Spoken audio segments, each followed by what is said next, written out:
You might think pirates spent most of their time sword fighting and hunting treasure, but their biggest enemy wasn't other sailors or royal navies. It was something much simpler: finding clean water to drink. Let me tell you something funny about sailing in the 1700s. Ships could carry enough salted meat and hardtack to feed a crew for months, but water? That stuff turned into a disgusting soup of algae and bacteria faster than you could say, yo ho ho. The average pirate needed at least a gallon of water every day just to stay alive in the scorching heat of the Caribbean.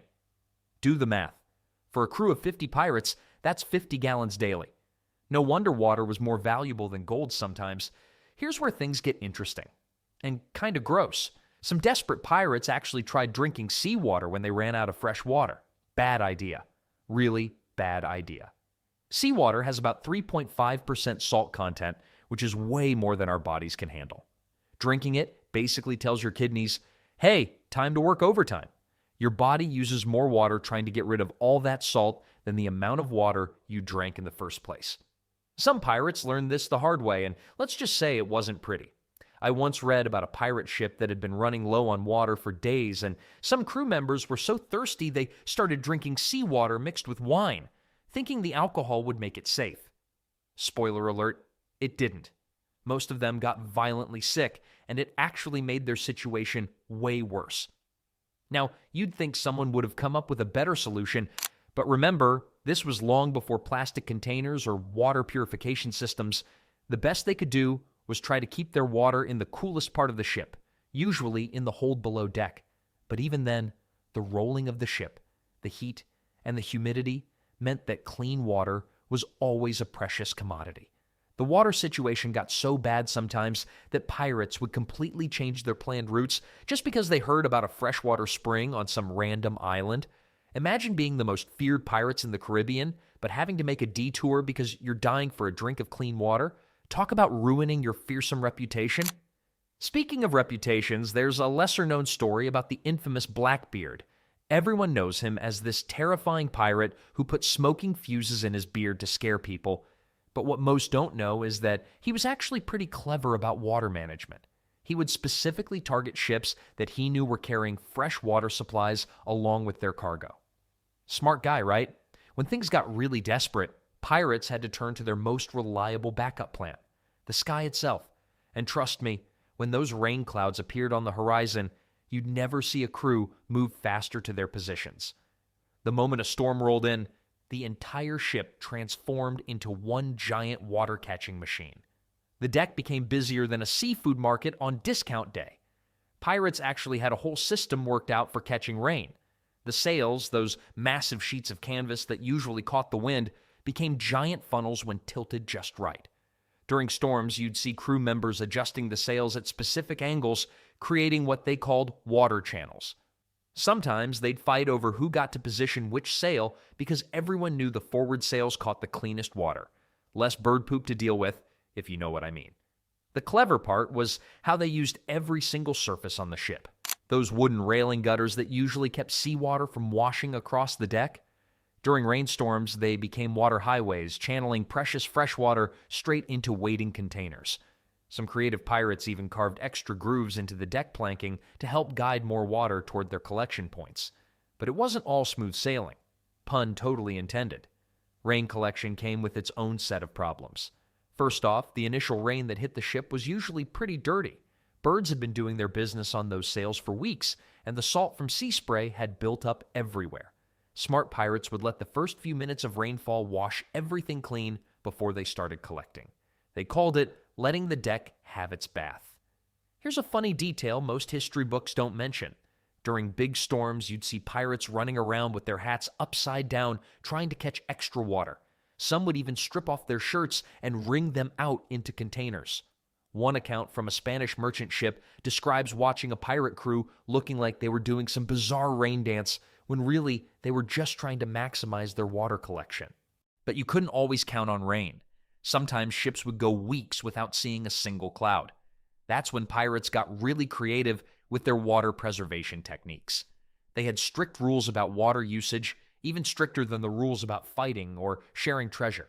Breaking the water rules could get you in more trouble than stealing from the captain himself. There's this great story about a pirate ship called the Morning Star, where the crew caught so much rain during one storm that they had enough water for 2 extra weeks at sea. They celebrated by having a rain feast where everyone got an extra ration of water, which might not sound like much of a party to us today, but back then it was better than finding a chest full of gold. The really skilled pirates could even predict when and where they might find rain by watching the clouds and seabirds. They'd adjust their entire route just to sail through areas where they thought they might catch a good storm. Makes you wonder if some of those fearsome pirates were really just expert meteorologists in disguise. But even with all these clever rain-catching tricks, there were still times when the sky stayed stubbornly clear. That's when pirates had to turn to their life-saving backup plan. When the rain barrels ran dry and the skies stayed clear, pirates had to become expert water hunters on land. Forget treasure maps. The most valuable maps in a pirate's collection were the ones marking freshwater springs and rivers. These water maps were kept more secret than buried treasure locations, and for good reason. A good water source could mean the difference between life and death. The first trick every pirate learned was to look for green plants. Sounds obvious, right? But there's more to it than just finding the nearest palm tree. Pirates figured out that certain plants were better water indicators than others. Coconut palms might look tropical and pretty, but they can actually grow in pretty dry soil. The real water finders were plants like ferns and thick grass. They needed constant moisture to survive. Some clever pirates even learned to spot morning glory vines, which almost always meant fresh water was nearby. Here's where it gets interesting. Pirates became experts at digging what we now call seepage wells. About 50 feet inland from the beach, they'd dig holes in the sand.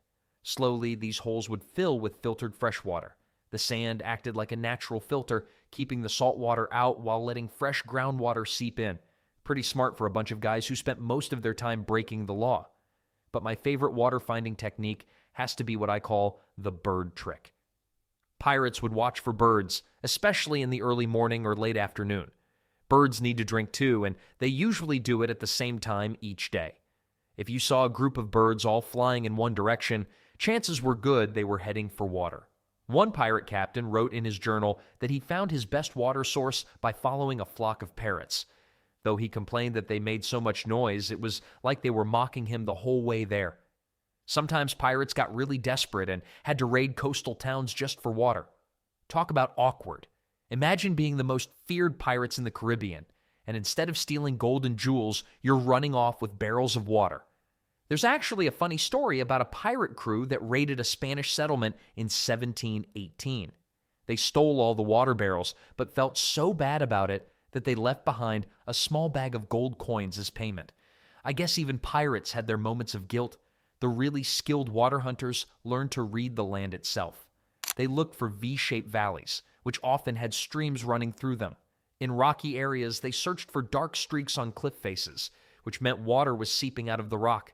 Some pirates even claimed they could smell water from a distance, though that might have had more to do with the rum they were drinking than any actual water-finding skills.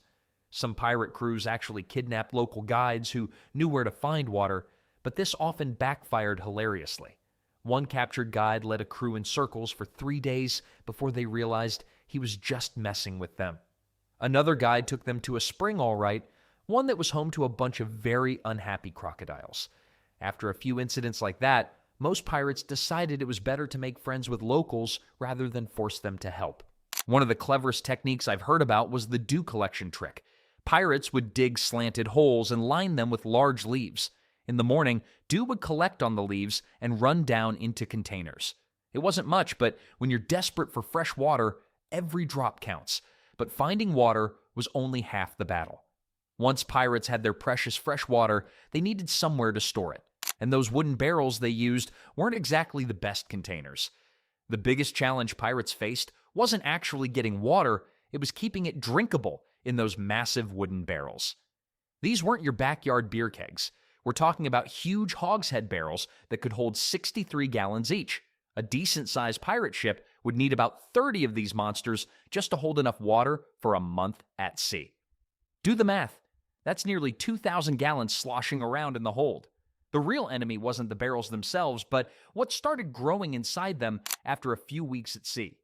The combination of heat, Moisture and wooden walls created the perfect breeding ground for all sorts of nasty stuff. Pirates called water that had gone bad live water because you could actually see tiny creatures swimming around in it. One pirate's journal from 1716 described it as drinking a mouthful of wiggling worms with every sip. Appetizing, right? But pirates came up with some pretty clever tricks to fight the rot. One of their best innovations was charring the inside of barrels, basically turning them into giant water-holding charcoal filters.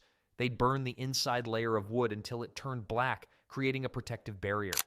It's the same technique that's still used today to make whiskey barrels, though I doubt the pirates were thinking about aged bourbon when they came up with it.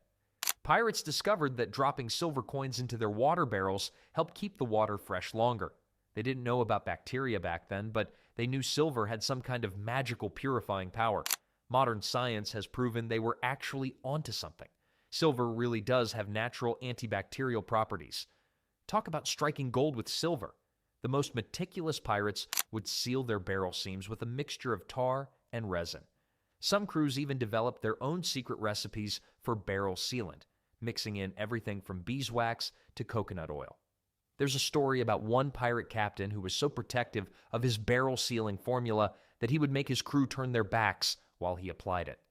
When he was finally captured, the British Navy offered to reduce his sentence if he'd share his secret. He refused, probably taking history's best barrel sealing recipe to his grave.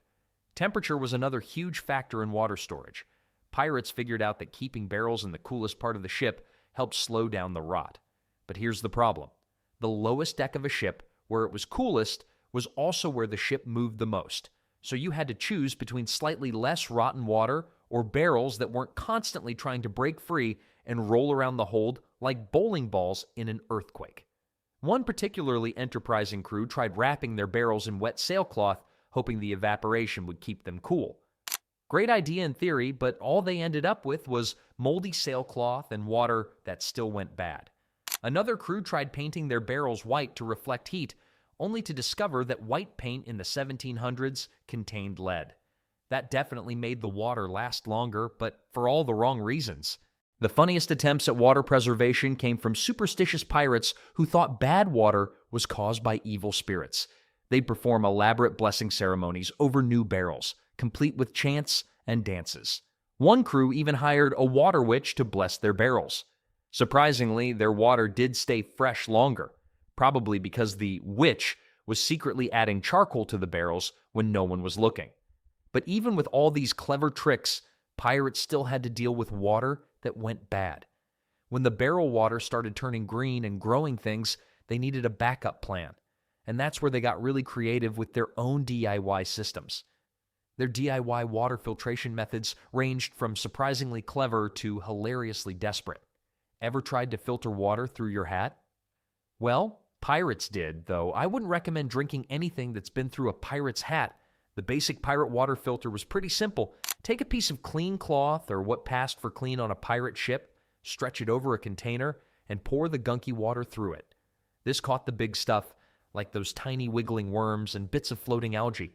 One pirate wrote in his journal that the cloth would get so green after filtering that it looked like seaweed had mated with his best shirt. A few creative pirates even tried to copy what they'd seen on tropical islands where water naturally filtered through layers of sand and rock. They'd build these mini filtration systems using whatever they could find on board. Broken pottery, crushed seashells, even bits of coral they'd picked up from their last raid. One captain swore that filtering water through a layer of smashed pearl necklaces made it taste better. Pretty expensive water filter, if you ask me. Some pirates actually tried to desalinate seawater by boiling it and catching the steam. They'd hang wet cloths above boiling pots of seawater, wait for the cloth to get soaked with condensation, then wring it out into clean containers. Did it work? Kind of. Was it worth the effort? Well, considering it took about a gallon of drinking water's worth of wood to boil enough seawater to make a cup of fresh water, you do the math. The award for most desperate filtration attempt goes to a crew that tried to filter their water through tobacco leaves because they'd heard tobacco killed germs. Spoiler alert, it just made the water taste like someone had emptied an ashtray into it. They might have had better luck smoking the water, though knowing pirates, someone probably tried that too. When citrus fruits were available, Pirates would sometimes squeeze them into their filtered water. They weren't just trying to make pirate lemonade. The acidity actually helped kill some harmful bacteria. Plus, it helped prevent scurvy, which was like hitting two birds with one lime. Unfortunately, most pirates had no idea why this worked. They just knew that crews who drank lime water got sick less often than crews who didn't. The most successful filtering method turned out to be the simplest: time. If you let bad water sit long enough in a clean container, the nasty stuff would eventually settle to the bottom. Pirates called this sleeping water because they'd let it take a nap before drinking it. Not the most scientific explanation, but hey, whatever works when you're in the middle of the ocean with nothing but questionable water to drink. Speaking of questionable water, some pirates took a completely different approach when their water went bad. Although this method is somewhat disgusting, it saved countless lives on sea. Most people think pirates drank rum because they loved getting drunk. Well, that's only half the story. They were actually trying to stay alive. Rum wasn't just a party drink, it was their version of a water purification tablet. Mixed with water to make grog, it helped kill bacteria and made even the nastiest water somewhat drinkable. The official recipe for grog went something like this. Take 1 part rum, mix it with 4 parts water, add a splash of lime juice if you're feeling fancy, and congratulations.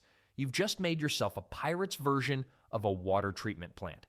The alcohol content was just enough to kill off some of the nasty bacteria growing in their water supplies, while the lime helped prevent scurvy. Talk about efficiency. Treating your water and getting your vitamin C all in one drink. But grog wasn't invented by pirates at all. It was actually created by British Admiral Edward Vernon in 1740. The sailors nicknamed him Old Grog because he wore a grogram cloak, a kind of rough fabric, and that's how the drink got its name. Pirates just borrowed the idea, like they did with most things. Though I'm pretty sure they didn't fill out a patent application for their version, the math behind grog is actually pretty fascinating. A typical pirate ship with 50 crew members would go through about 70 gallons of rum per week just for making grog. That's more than a gallon per person. Of course, some of that rum mysteriously evaporated before it made it into the grog barrel. Pirates called this phenomenon the angel share, though these angels seemed to have quite a drinking problem. Different pirate captains had their own special grog recipes. Some added sugar to make it taste better. Others threw in spices like nutmeg or cinnamon. One particularly creative captain added mint leaves and called it a Caribbean cocktail. I guess he was a few centuries ahead of the mojito trend. The really smart pirate captains used grog rations as a way to control their crew's water consumption. Each sailor got a specific amount of grog per day. Too much straight water would go bad, but grog could last longer. It was like having a drink ticket system at a bar, except instead of preventing drunk people from ordering more shots, it was preventing thirsty pirates from drinking all the ship's water supply in one go. There's this hilarious account from a captured merchant sailor who wrote about pirates arguing over grog rations. Apparently, one pirate tried to convince his captain that he needed extra grog because he was twice as thirsty as normal men. The captain's response? Then you can be twice as thirsty with the same ratio as everyone else. Pirates might have been outlaws, but they still believed in equal rights when it came to grog distribution. Not everyone was a fan of grog, though. Some pirates complained that it made the water taste even worse, which is really saying something considering how bad their water already was. Others argued that it just made them sleepy, which isn't ideal when you're trying to spot merchant ships to raid. One crew actually mutinied because their captain watered down the grog too much. Apparently, there's a fine line between water purification and pirate revolution. The most interesting thing about grog wasn't the drink itself, it was how it changed pirate culture. Having a daily grog ration became such a big part of pirate life that they actually scheduled their day around it.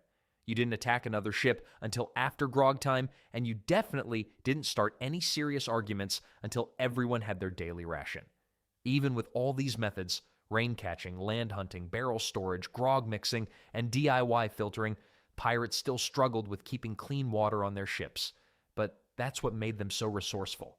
With nothing but wooden barrels, some cloth, a few silver coins, and plenty of rum, they managed to survive months at sea.